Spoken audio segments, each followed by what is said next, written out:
हिमालय की गोद में है तिब्बत और तिब्बत के सुदूर भीतरी हिस्से में बसा था वह गांव जिसमें आज एक परिवार खुशियों से डूब उतर रहा था।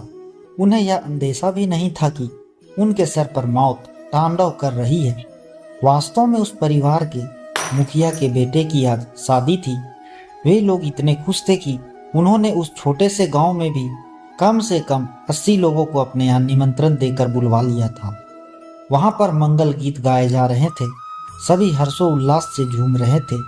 लेकिन इस खुशी वाली जगह से मात्र थोड़ी ही दूर पर एक 16 वर्षीय लड़का क्रोध और दृढ़ता के प्रति मूर्ति बना हुआ तांत्रिक क्रियाओं में व्यस्त था। उसके कमरे में एक रहस्यमय शांति थी, अंधेरा था। सामने कुछ पुतले रखे हुए थे और एक दीपक जल रहा था। लड़के की आंखें बंद थी और चेहरे की नसें क्रोध के मारे खींची हुई थी। वह लगातार अपने होठों से एक मंत्र बुदबुदा रहा था। जैसे जैसे समय बीतता गया उसके मंत्रों की बुदबुदाहट की गति भी तेज होती चली गई। उसकी आवाज़ भी फुसफुसाना में बदल गई। वह लड़का बार बार एक ही मंत्र पढ़ता और फिर मुंह से कुछ ऐसी क्रियाएं करता जो कि हम लोगों के समझ से बाहर है। ऐसा करते हुए थोड़ी देर बीता कि वहां बाहर अचानक से बादल घुमड़े। जहां पर विवाह हो रहा था वहां चारों तरफ काले बादल घिर आए और फिर अचानक से बादलों से ओले बरसने लगे। यह ओले सामान्य से बहुत अधिक बड़े थे। एक ओला जिस पर भी पड़ जाता उसके प्राण पखेरु तुरंत ही उड़ जाते। देखते ही देखते बिना संभलने का मौका दिए उन ओलों ने उन सभी 80 लोगों को मौत के घाट उतार दिया। यहाँ लोग एक एक करके जानवर की तरह मर रहे थे और वहाँ कमरे में बैठा हुआ वह 16 वर्षीय तांत्रिक खुशियाँ मना रहा था। उसके चेहरे पर एक एक मौत मानव सदियों का सुकून दे रही थी। तो कौन था वह तांत्रिक? वह तांत्रिक था मिलारेपा। मिलारेपा का नाम आज भी तिब्बत में बहुत ही जाना पहचाना नाम है। नो खेरुका ने अपनी किताब 100,000 सॉन्ग्स ऑफ मिलारेपा में उसके जीवन की अनेक बातें लिखी है और यह भी बताया है कि उसने 1 लाख गीतों की रचना की थी। तो आखिर यह मिलारेपा कौन था और कैसे इतना खूंखार तांत्रिक बना और फिर बाद में उसके जीवन में क्या क्या घटनाएं घटी, आइए इसे हम विस्तार पूर्वक जानते हैं। लेकिन इस कहानी को आगे जानने से पहले आप सबसे इतना ही अनुरोध है कि आप कृपया इस वीडियो को लाइक करके हमारे चैनल को सब्सक्राइब कर दीजिएगा। तो नमस्कार, आइए आपका कथा में स्वागत है। तिब्बत के सुदूर भीतरी हिस्से के गांव में एक बड़ा ही संपन्न परिवार रहा करता था। परिवार में खुशहाली थी और किसी भी तरह की दिक्कत नहीं थी। वह परिवार अपनी संपन्नता के साथ साथ अपनी प्रसन्नता के लिए भी जाना जाता था। परिवार में पति पत्नी थे और 2 बच्चे थे, एक बेटा और एक बेटी। सब कुछ सही चल रहा था, लेकिन तभी एक दिन आकस्मिक रूप से उनके सर पर पति का ठिकरा फूट पड़ा। वे कहते हैं ना कि बुरा समय किसी की प्रतीक्षा नहीं करता। परिवार का मुखिया असमय ही किसी कारण मृत्यु को प्राप्त हुआ।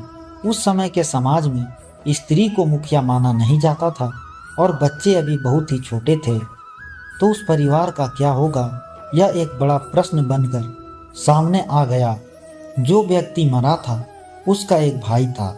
उसने अपनी भाभी और दोनों भतीजों से कहा कि तुम लोग मेरे साथ रहा करो, मैं तुम्हारी संपत्ति की देखरेख करूंगा और जब बच्चे बड़े हो जाएंगे तो मैं उन्हें दे दूंगा। तब लोग बड़े भोले भाले होते थे, कही हुई बातों में विश्वास कर लेते थे। उस मरे हुए व्यक्ति की पत्नी ने अपने देवर की बात पर विश्वास कर लिया और अपने बेटे और अपनी पुत्री को लेकर उसके पास रहने को चली आई। पहले तो वह व्यक्ति बड़ा ही प्रसन्न मुख होकर उन लोगों के साथ अच्छा व्यवहार रखता था, उन्हें सम्मान की दृष्टि से देखता और बड़े ही इज्जत के साथ उनसे बात करता। लेकिन धीरे धीरे जब उसने पूरी संपत्ति अपने नाम करा ली तो फिर वह उन लोगों के साथ अपने वास्तविक व्यवहार पर आ गया और वह उनसे नौकरों की तरह व्यवहार करने लगा। वह कभी कभी लड़के की माँ के साथ बदतमीजी भी कर देता और बहन को भी मारता पीटता रहता था। लड़का यह सब देखकर क्रोध से भरा रहता। वह धीरे धीरे युवा हो रहा था, उससे यह सब बर्दाश्त नहीं था। लेकिन उसके चाचा अब संपत्ति पाकर एक बड़ा आदमी हो गया था। इसीलिए वह सीधे उस पर कोई प्रहार कर भी तो नहीं सकता था। वह एक छोटा सा बच्चा ही तो था। आखिर जैसे तैसे उसकी अवस्था बढ़ने लगी। वह हमेशा ही चाचा से बदला लेने की सोचने लगा। 13 वर्ष की आयु में उसे तंत्र मंत्र के बारे में पता चला। उसे यह पता लगा कि यदि कोई तंत्र साधना कर ले तो बिना सामने आए ही अपने प्रतिद्वंदी को मार सकता है, उसे पराजित कर सकता है। वह 13 वर्षीय बालक अपने घर को छोड़कर तंत्र मंत्र की साधना के लिए बाहर निकल गया। वह 3 वर्षों तक भटकता रहा, अनेक तांत्रिकों के पास गया और सबसे कुछ न कुछ सीखता ही गया। उसने दृढ़ प्रतिज्ञा कर रखी थी कि उसके मन में कुछ कर गुजरने की लालसा थी। इसीलिए 3 वर्षों में उसने बहुत सारी सिद्धियां प्राप्त कर ली। जब 16 वर्ष का वह बालक सिद्धियों को प्राप्त कर अपनी माता और बहन को बचाने के लिए वापस आया तो उसे पता चला कि इस चाचा के अत्याचार से उसकी माँ और उसकी बहन दोनों ही स्वर्ग सिधार गई हैं। अब इस बालक के क्रोध का पारावार नहीं रहा। एक तो यह दुख कि मेरी संपत्ति इस चाचा ने हथिया ली है, और दूसरा यह कि इसने मेरी माँ और मेरी बहन को तड़पा तड़पा कर मार डाला। मैं वहाँ पर उपस्थित भी नहीं था। यह एक तीसरा दुख था। बालक के मन में क्रोध के बीज तो पड़ ही चुके थे। वह सही समय की प्रतीक्षा में था और वह सही समय आया। चाचा के लड़के के विवाह के समय उसने देखा कि चाचा अपने लड़के का विवाह उसकी ही संपत्ति से बड़े ही जोशो खरोश के साथ कर रहा है। वह नहीं चाहता था कि इस परिवार में कोई खुशियां व्याप्त हो, इसीलिए उसने विवाह का दिन चुना। वह जानता था कि गांव के सभी लोग इस बात को भली भांति जानते हैं कि यह संपत्ति मेरी है, लेकिन फिर भी जैसे ही इसने संपत्ति लिया वैसे ही गांव के लोग इसके पक्ष में हो गए। इस कारण उस लड़के के मन में अपने गांव वालों के प्रति भी भयंकर क्रोध था। वह ऐसे ही समय की प्रतीक्षा में था जहां पर पूरा गांव एक साथ इकट्ठा हो। लड़के की शादी में जब उस चाचा ने पूरे गांव को निमंत्रण दिया तो वह इतना संपन्न था कि कोई भी उसके निमंत्रण को ठुकरा नहीं सका, और लड़का उसी दिन अपनी तंत्र विद्या से ओले बरसा कर उन सभी को मार डालता है। जब लड़के ने अपनी तांत्रिक विद्या से उन सभी को मौत के घाट उतार दिया तो पहले तो उसे बहुत सुकून मिला। उसका प्रतिशोध जो पूर्ण हो गया था, लेकिन धीरे धीरे समय गुजरने के साथ ही उसका मन पश्चाताप और ग्लानि से भरने लगा। वह बार बार यही सोचता कि मुझे ऐसा नहीं करना चाहिए था, मुझे क्षमा कर देना चाहिए था, क्योंकि क्षमा से बढ़कर कोई भी शक्ति नहीं है। वह इसी ग्लानि में गलता हुआ अपने हृदय को समझाता बुझाता, लेकिन जब उसके ग्लानि असह्य हो उठी तो वह उचित गुरु की तलाश में निकला। वह अध्यात्म को पाना चाहता था। तंत्र विद्या में उसे सुकून नहीं मिल रहा था, उसे आध्यात्मिक शांति की तलाश थी। वह दर दर भटकने लगा, उसे कोई भी रास्ता नहीं दिख रहा था। इसी भटकन के दौरान उसे एक व्यक्ति ने मारपा के बारे में बताया कि वह उसकी मदद कर सकता है। मारपा के बारे में खास बात यह थी कि वह 3 बार भारत की यात्रा कर चुका था। वह मशहूर गुरु नरोपा का शिष्य था। उससे उसने कई तरह की शिक्षा प्रणालियां और लिखित ज्ञान सीखे थे। उसे उसने तिब्बत भाषा में अनुवाद भी किया था, जिससे कि उसे वहां पर अनुवादक भी कहा जाने लगा था। यह सब जानकर वह बच्चा मारपा की खोज में निकल पड़ा। वह प्रसिद्ध तांत्रिक लड़का और कोई नहीं बल्कि मिलारेपा था, जिसके बारे में तिब्बत में आज भी लोग खुलकर बातें करते हैं। जब मिलारेपा उस शहर के पास पहुंचा जहां मारपा रहता था तो उसे कुछ बच्चे मिले। उसने उनसे पूछा कि वह अनुवादक मारपा कहाँ है। एक बच्चे ने कहा, मेरे साथ आओ, मैं जानता हूँ कि वह कहाँ है। बच्चा उसे एक खेत में लेकर गया जहाँ मारपा जमीन जोत रहे थे। मिलारेपा को देखकर मारपा ने जमीन जोतना बंद कर दिया और उसे देसी शराब देते हुए कहा, इसे पी लो और फिर जमीन जोतने के काम में लग जाओ। मिलारेपा ने शराब पी और जुताई के काम में लग गया। कुछ देर के बाद मारपा तो वहां से चला गया, लेकिन वह बच्चा वहीं खड़ा रहा। जब मिलारेपा ने जुताई का काम पूरा कर लिया तो वह वहीं एक तरफ हैरानी से भरा खड़ा हो गया, क्योंकि उसे पता ही नहीं था कि अब क्या करना है। तब वह बच्चा उसके पास आया और बोला, अब तुम अंदर आ सकते हो। वह बच्चा उसे मारपा के घर में ले गया। तब उसे एहसास हुआ कि वह दरअसल मारपा का ही बेटा था। फिर मारपा ने मिलारेपा से कई तरह की शारीरिक गतिविधियां करवाई। कुछ देर के बाद मिलारेपा ने झुककर मारपा से कहा, मैं आपसे धर्म की दीक्षा चाहता हूँ। मैं एक ऐसी प्रणाली, ऐसी क्रिया की तलाश में हूँ जो मुझे इसी जन्म में ज्ञान दे दे और मेरे बंधनों को तोड़ दे। मैं अगले जन्म के फेर में नहीं पड़ना चाहता हूँ। मैं आपको अपना शरीर, अपना दिमाग और अपनी बोली सब कुछ अर्पण करता हूँ। कृपया इसके बदले मुझे खाना, कपड़े और ज्ञान दें। यह वाकई एक खूबसूरत बात मिलारेपा ने कही थी। जो लोग अक्सर मारपा के पास जाकर यह कहते थे कि हम अपनी आत्मा देते हैं, वह वास्तव में गलती करते थे। आखिर जो आपका है ही नहीं, उसे देना तो बहुत ही आसान है। उसे कह देना कि वह मैं आपको देता हूँ, कितना आसान है।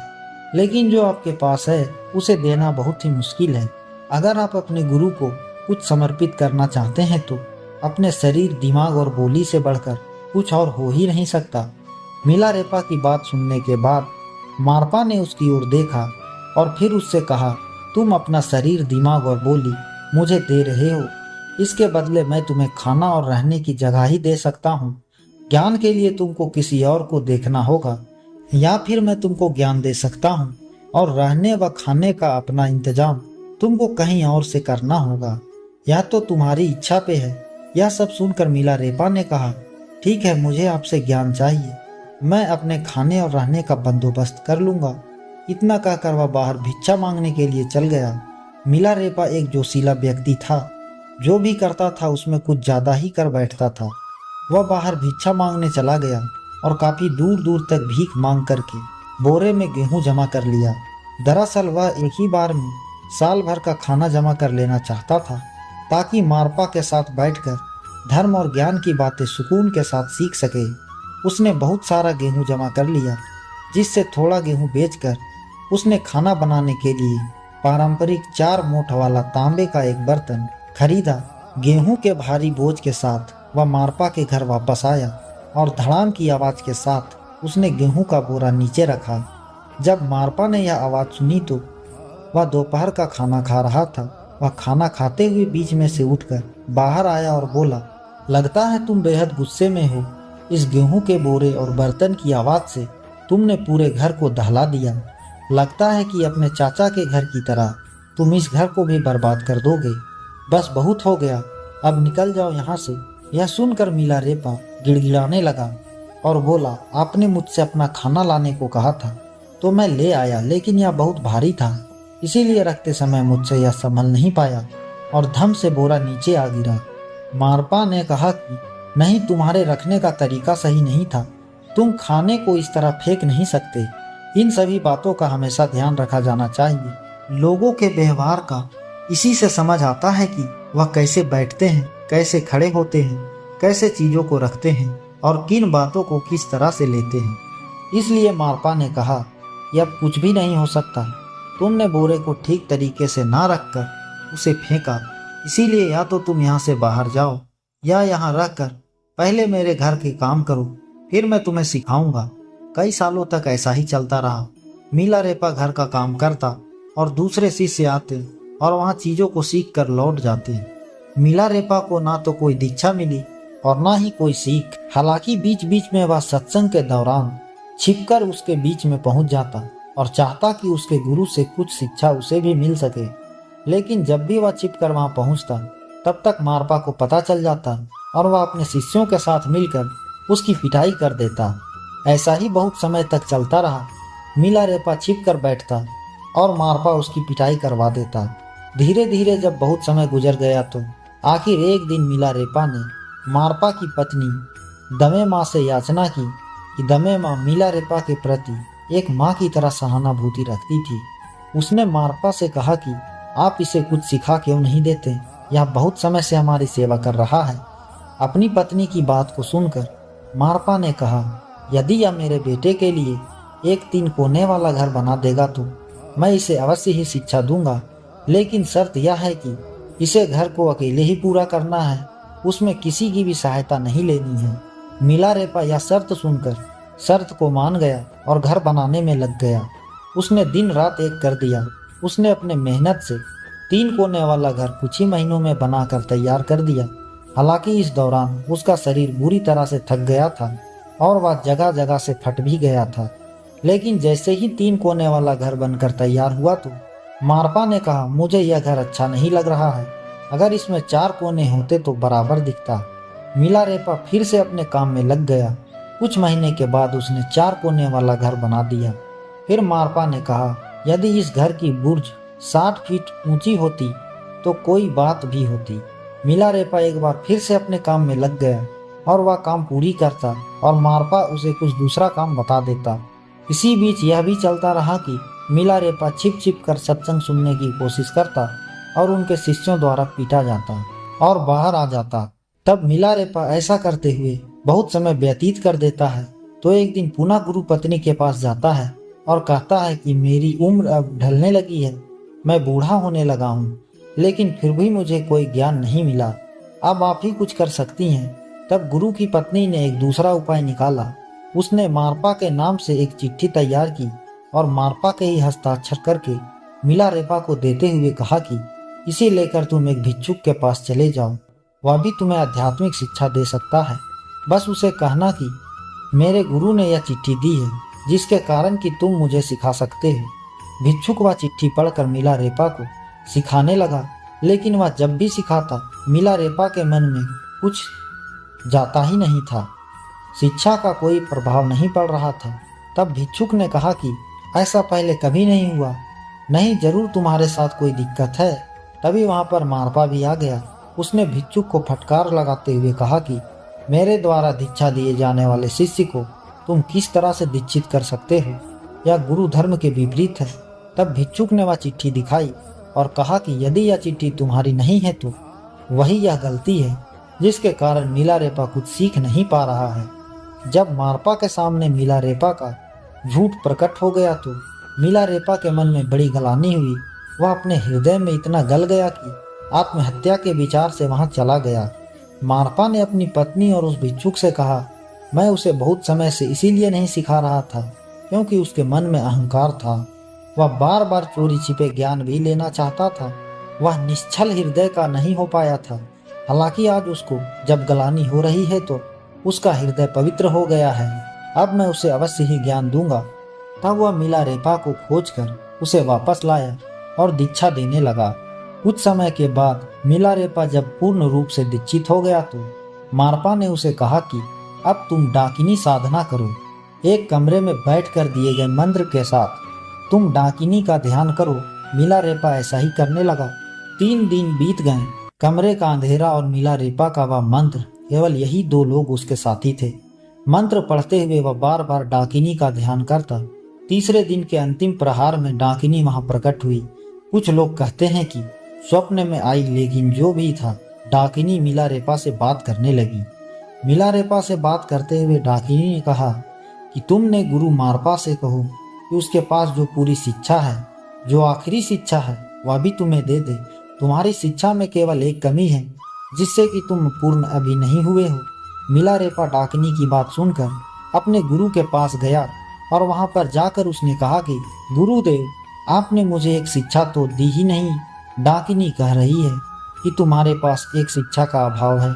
यह सुनकर मारपा ने कहा कि मैंने जितनी भी शिक्षाएं पढ़ी है वह सब तुम्हें समर्पित कर दी है। मेरे पास ऐसी कोई शिक्षा नहीं जो मैं तुम्हें दूं। लेकिन डाकिनी की बात गलत तो हो नहीं सकती, जरूर इसके पीछे कोई ना कोई कारण होगा, इसीलिए हमें अपने गुरु के पास चलना चाहिए। यह कहकर मारपा मिलारेपा को लेकर भारत में नरोपा के पास चला आया। नरोपा मारपा के गुरु थे और पहुंचे हुए आध्यात्मिक व्यक्ति थे। नरोपा ने जब मिलारेपा और उसके गुरु की बात सुनी तो नरोपा बड़े प्रसन्न हुए और उन्होंने आखिरी विद्या मिलारेपा को दी। उसके बाद नरोपा ने मारपा से कहा कि तुम पढ़ने में बहुत अच्छे थे, तुम में भी आध्यात्मिक शक्तियां हैं, लेकिन मिलारेपा जितना दृढ़ता तुम्हारे अंदर नहीं है। इसी कारण मैंने तुम्हें आखिरी विद्या नहीं दी थी। मुझे योग्य शिष्य की तलाश थी और वह योग्य शिष्य मिलारेपा निकला। कहते हैं कि उसके बाद से मारपा, जो कि अधिक वृद्ध था, वह मिलारेपा का शिष्य बन गया। यानी कि जो पहले गुरु था वह शिष्य बन गया और मिलारेपा भारत से अध्यात्म की पूरी शिक्षा लेकर वापस तिब्बत चला आया। फिर उसने तंत्र मंत्र के मार्ग को छोड़कर गीत लिखे, संत कवि बना और भक्ति में लीन हो गया। संगनोक हेरुका की किताब 100,000 सॉन्ग्स ऑफ मिलारेपा इस बात की पुष्टि करती है कि मिलारेपा ने अपने जीवन में 1 लाख गीतों की रचना की थी। इस कारण उसे संत कवि कहा जाने लगा। लाइफ ऑफ मिलारेपा किताब में भी मिलारेपा के गीतों का वर्णन है। तो दोस्तों, यह एक ऐसी कहानी थी जिसमें एक तांत्रिक तंत्र विद्या के ऊपर अध्यात्म साधना को तहरीर देते हुए अपना जीवन पूर्ण करता है। कैसी लगी आपको यह कहानी हमारे कमेंट बॉक्स में अवश्य बताइएगा। मिलते हैं अगली वीडियो में अगली कहानी के साथ। तब तक के लिए नमस्कार। आप सभी लोगों का धन्यवाद।